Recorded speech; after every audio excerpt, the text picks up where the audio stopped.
Hey everyone, I think I should start with a quick little lesson on what I think a third-party transformer is. I'm not talking about cheap dollar store knockoffs. These are usually based on a Hasbro or other toy company's mold, just manufactured more cheaply using lower quality materials. What I'm actually referring to are real toys made by actual companies that you might actually want to own. Some toys are extremely expensive collector's commodities that would be the prize jewel of any Transformer fan's collection. Most, however, are stuff that you would find in the CVS pharmacy. Toys that are manufactured by toys such as Happy Kids, who, like the transforming Mars robot pictured here, which is a perfectly good transforming toy. It's just usually not up to Hasbro's standards of durability and quality. Take that as you will. But they usually come much smaller. Like this specific convertible car here is actually like Voyager, almost liter sized, but it only costs $10. So they're generally much lower price point. And they kind of cash in on the popularity of Hasbro's line. One such company is called Maisto. You've probably seen some of Maisto's products because they make a lot of toy and model cars and planes. Well, in 2007, when the Transformers movie came out, they decided to cash in on the Transformer craze by making their own transforming robot. They called them Cykons. They're basically these little motorcycles that would turn into a robot. And that is a toy that I'll be talking about right now. Okay, so here we go. The Maisto Cykon. Although I feel I should be mentioning that this is not an official Maisto Cykon. It's actually a knockoff toy called Moto and Robot. Or Moto and Robo. I don't know. I'm pretty sure it's Moto and Robot. Basically, it's a cheap knockoff that I got in a discount store for about $5.50, but it is the mold for the Maisto Cykon, and aside from the quality of the plastic, which isn't that bad, but probably isn't as good as the official toy, it's still basically the same thing. So if I talk about this, it's pretty much the Maisto Cykon. One thing it's missing is the kickstand. The Maisto Cykon would have a kickstand that would turn into the thing's gun. So that's the one big difference in this mode, at least. However, it doesn't, as you can see, thanks to its big shell, it doesn't really tip over too much, so it still stands pretty good. The wheels turn. They don't quite spin though. I guess they couldn't be bothered to make slippery plastic that would turn easily. And as far as the motorcycle mode goes for a cheap Transformer, remember the Cykons were created around 2007 when the first movie came out. It's not that bad. It lacks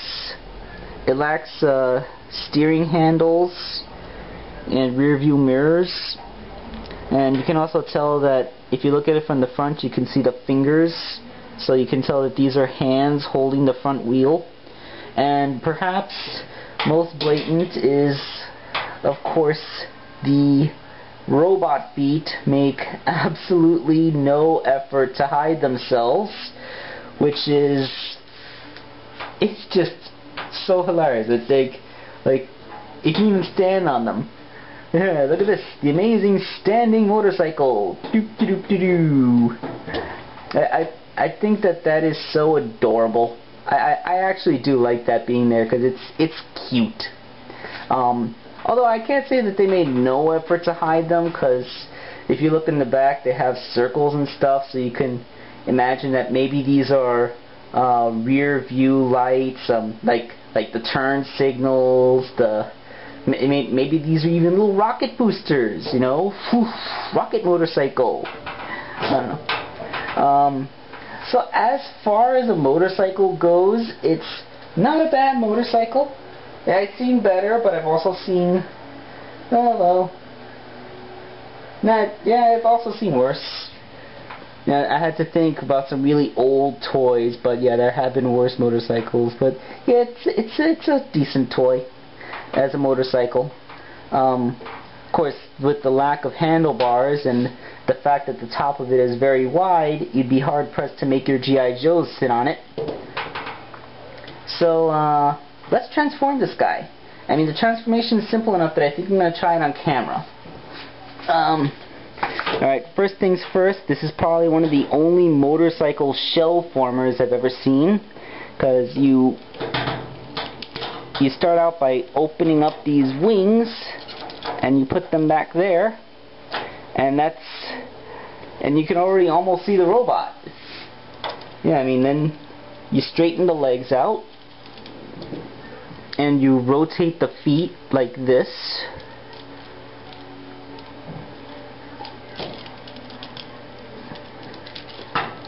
And there are his legs. And the body, there's no waist joint, so all you really have to do is straighten out the arms, you know, like this. And there are his arms. And then the Maisto robots don't have real heads. The head is basically the windshield and headlights of the thing. So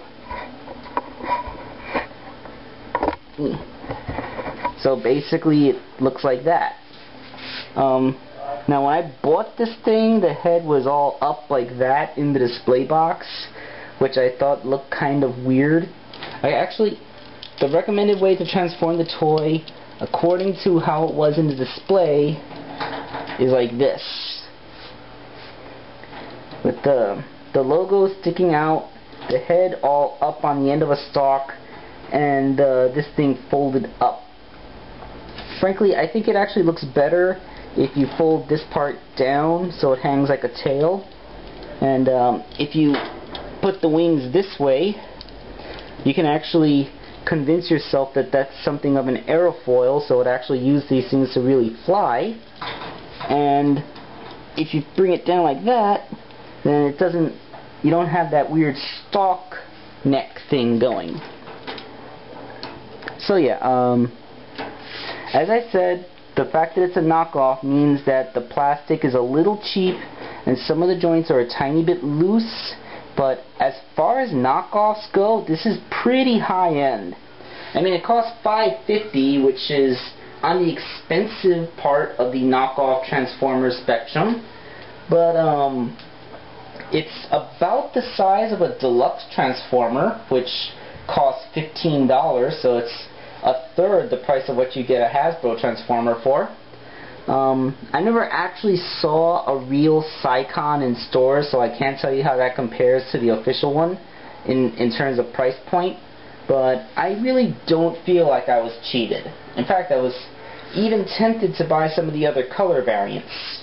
There are other color variants, and the only major difference between the color variants is the shape of the windshield. Some of them are bigger, some of them are more square. You know, I picked this one because it was blue and the windshield wasn't too big. Now, as far as accessories, as I mentioned, it's supposed to have a kickstand that transforms into a gun, but he doesn't come with that. Instead, he comes with these two accessory swords. As far as accessory swords go, they're actually really nice. They're painted with a really nice silver paint, and they aren't really floppy at all. They're not made out of a really brittle plastic that breaks easily, but they're also not made out of a noodly plastic that won't hold its shape. Really, I like these. I'd expect these to come with a much higher quality toy. Of course, they are nowhere near designed to go with this toy, because, as you can see, they only peg in that far, and it looks rather stupid. I mean, look at that ridiculously long handle sticking out, and he's just holding it by the very edge. That's not the way to hold a sword. That's the stupidest possible way to hold a sword. The other one doesn't really fare much better. So yeah, I tend to ignore these and pretend that they don't exist. They're really nice swords, and I can put them in other figures' hands, but they do not look good with this guy. Instead, I like to pretend that this wheel is his giant gun. I kind of have to, because a quirk of the transformation is that that wheel is permanently mounted in there. Yeah, I tried to take it out, but it's actually held in by a metal bolt, so there's no way to get that out without breaking or compromising a toy in some way. As far as the rest of the articulation goes, he has a pretty good range on his little windshield head. He has fully ball jointed shoulders and elbows, which give him a bicep swivel. He has wrists, which are ball jointed, and they go in. That's really impressive. I mean, the last knockoff Transformer I bought was that cheap knockoff Soundwave, which I turned into Jetra, and it didn't have anywhere near all this good articulation. I mean, that one didn't even have elbows, and its hips could only move forward and backwards. This one can kick out really good, and it has a knee that goes 90 degrees, and he has the transformation joint, gives him some leeway in the ankles. So in terms of articulation, this is not a bad toy at all. He can even pull off an extreme one-legged super kick into the air. I mean, it can balance. I know I can get it to balance. Yeah. See? Look at that. How many Transformers do you know can actually hold? Damn you, stove, cooperate.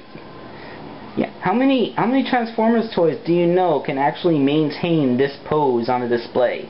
That's actually really good. The articulation loadout on this guy is really good. And like I said, although cheaper than average, this isn't very cheap plastic. It's really good plastic for a knockoff. So, yeah, this is not by any stretch of the imagination a bad toy. If you don't mind the fact that he has no proper head, or that he's basically a shell former, then I would highly recommend this little guy. If you could find him anyplace, Wakeangel2001 approves. Of course, I got him to use as custom fodder because, you know, if you're gonna make a custom, you want a toy that's relatively inexpensive. But yeah, I just wanted to get it out there that the Maisto Cykon, or this particular knockoff version of it, is a decent Transformer in its own right. And if you have an interest in third-party Transformers that aren't very expensive, then I would recommend you try to hunt one of these guys down. Just don't get the Maisto car. The Maisto transforming car is retarded.